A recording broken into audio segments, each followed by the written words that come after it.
This is Peter Whelan from Heavyweights Training Center. I'm going to talk about some coaching cues for a good bench press.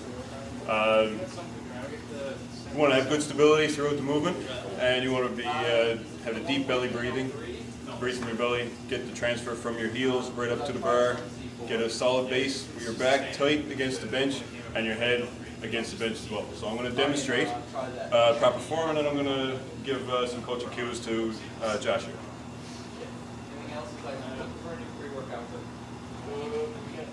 So I'm going to get under the bar with your eyes underneath the bar, get your head on the bar, get your back nice and stable, heels driven into the floor.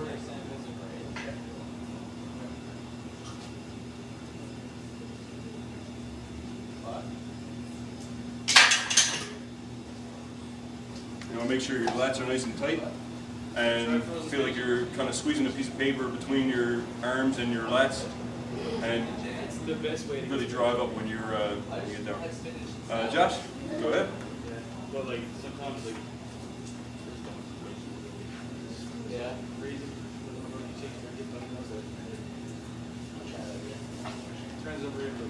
All right, if you notice, Josh is going to turn his shoulders in too. I've never tried it just because I hate break so much that I Make sure you engage your lats. But I heard Bring the bar down right over his elbows into his around his nipple line. My friend said he liked it. yeah, everyone have And good breathing. Take some breath in at the top and release it just on the way up. Good job, Josh. And let's few cues on a good bench press. This is Peter here from Heavyweights Training Center, and I'm going to talk about proper squat. Big things to remember when you're doing a squat is to make sure you got good stability. Whenever you're doing a movement like this, it's a complex movement. You want to have good stability from your heels right up to your hands on the bar. You want to hold the bar behind your back on the between your traps and your rear delts. Not have it high like this, pressing on the bone. You want to set it in between your rear delts and your traps, and you want to have good breathing. You want to, when you get under the bar, you want to make sure that you've got good tension. You gotta, if you've got 400 pounds on this bar, before you start, you want to have 399 pounds of tension in your body before you lift it. So I'm going to do a demo, and then I'm going to get Danielle to do a couple and give her some cues.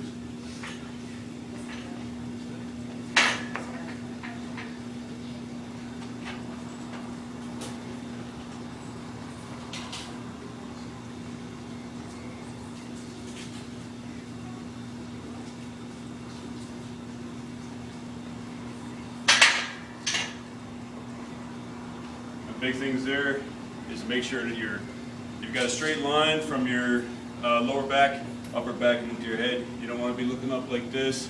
You don't have too much of an arch, or you don't want to be leaning forward. You want to have a good hinge from your hip. Push your hips out, and as you go down, you want to make sure your knees are being pushed out. So first a hip hinge, and then push the knees out. So go ahead, Danielle.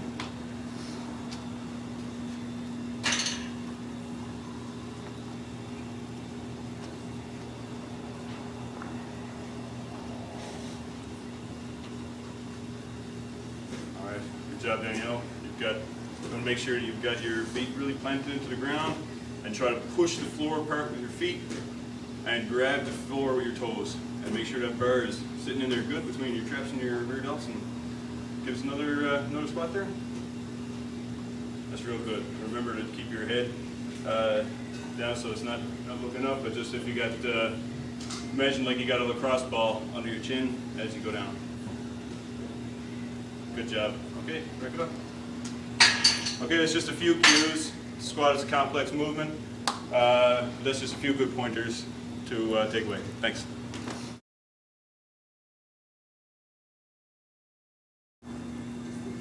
Hey, this is Pete here from Heavyweights Training Center, and we're going to talk a bit about deadlifts today. Give you some good coaching cues on how to do a proper deadlift. Most important thing with a deadlift is to understand that it's a full body movement. You need stability for your mobility. So you get your stability starting with your inner core, and you get your core tight, and you use good belly breathing. You don't want to breathe through the whole movement.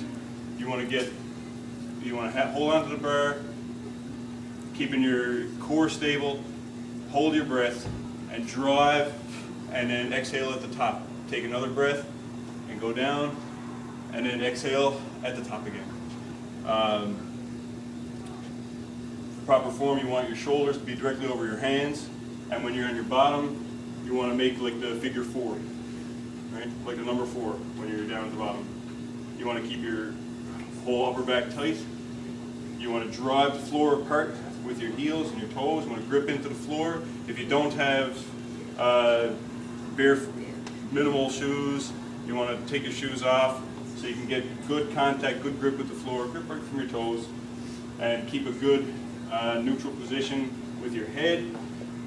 Don't look up at the sky or at your back, and tighten in with your lats and drive up.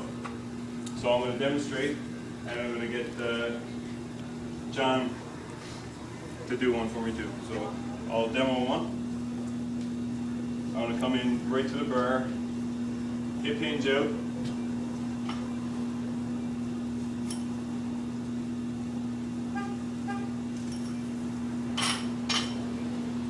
and I'm going to pull the bar into my legs and twist it in so I'm really engaging my lats, keeping everything nice and stable, and drag the bar up my legs, drag it back down. Okay, John? Let's see what you got.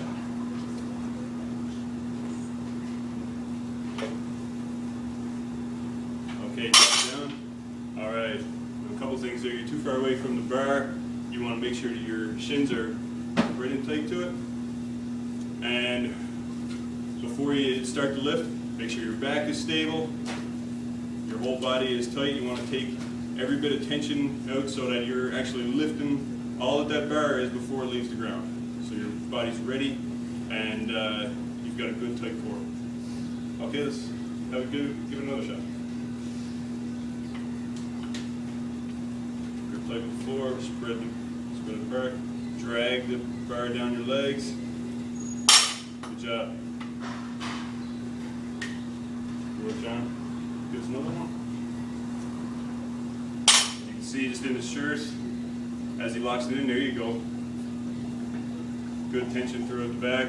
All right, drop it down. Good job. So there's just a few coaching cues for a good deadlift, and that's it. Thanks.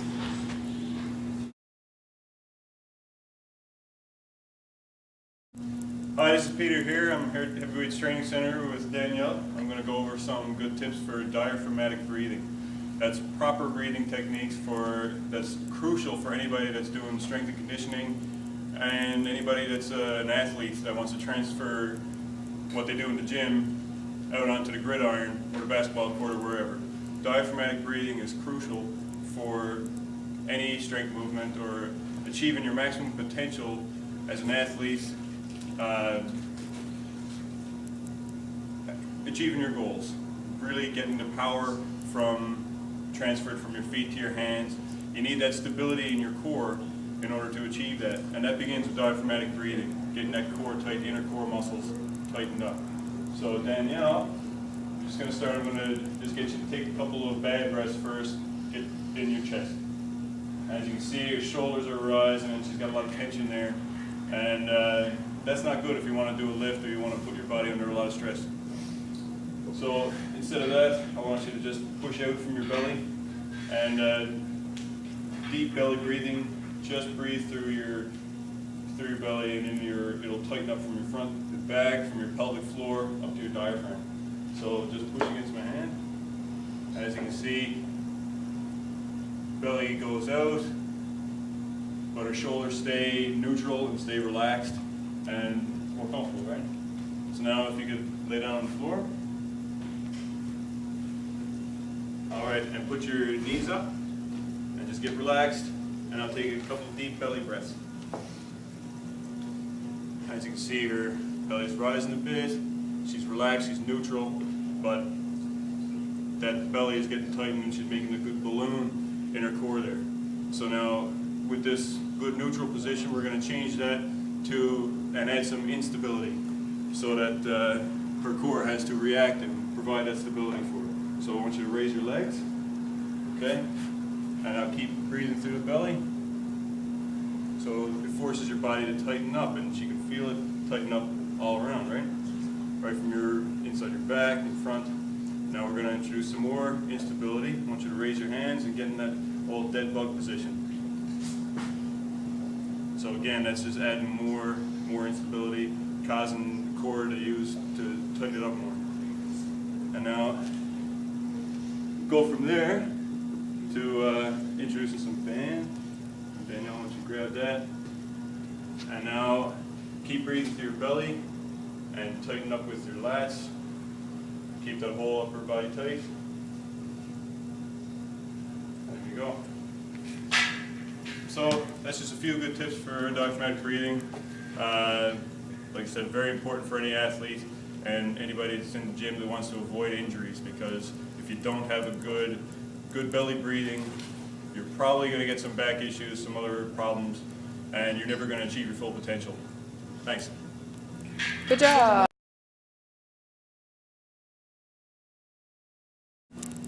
Hi, this is Pete here with Jill. We're going to look at some mobility drills, and we're going to start off with the high lunge. So just get down in the high lunge like this, right knee forward, and this will stretch out your hip flexor. And you want to push forward and really feel the stretch in here. That's good.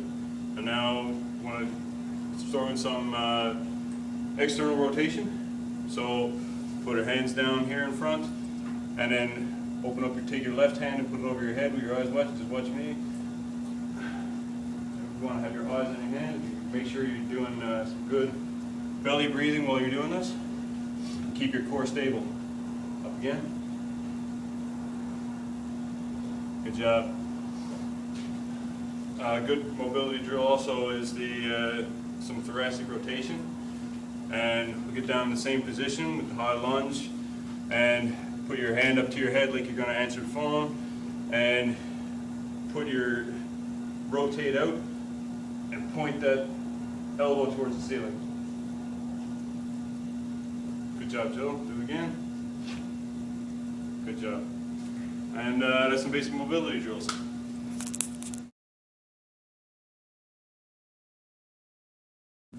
Hey, this is Peter here. I'm here with Rob King at Heavyweights Training Center. We're going to do some sprinting and talk about some key points that make sprinting really effective. So there's two basic phases for the sprint. You've got your acceleration phase in the beginning, and you got your max velocity stage later on. In the acceleration phase, you want to make sure you got a low center of gravity, and you start off fast and you move your hands really fast. And one good way to teach somebody that's new to sprinting is to get down in a push-up position first, right on the floor, so your center of gravity is as low as it can be, and that forces you to get, once you start, you'll get your knee up and your shin is already at a good angle in front of your toes, and you can power it up really good. So I'm going to do a demo, and then I'm going to get Rob to do it, and point out some cues here. So get down in the push-up position, good tension.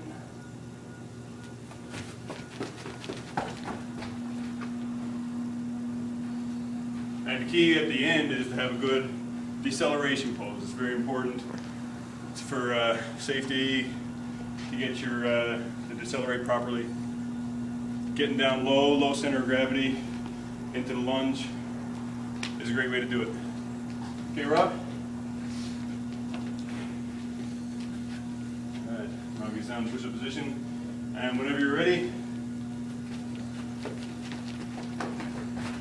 great job. So that's the basic sprint. Thanks very much.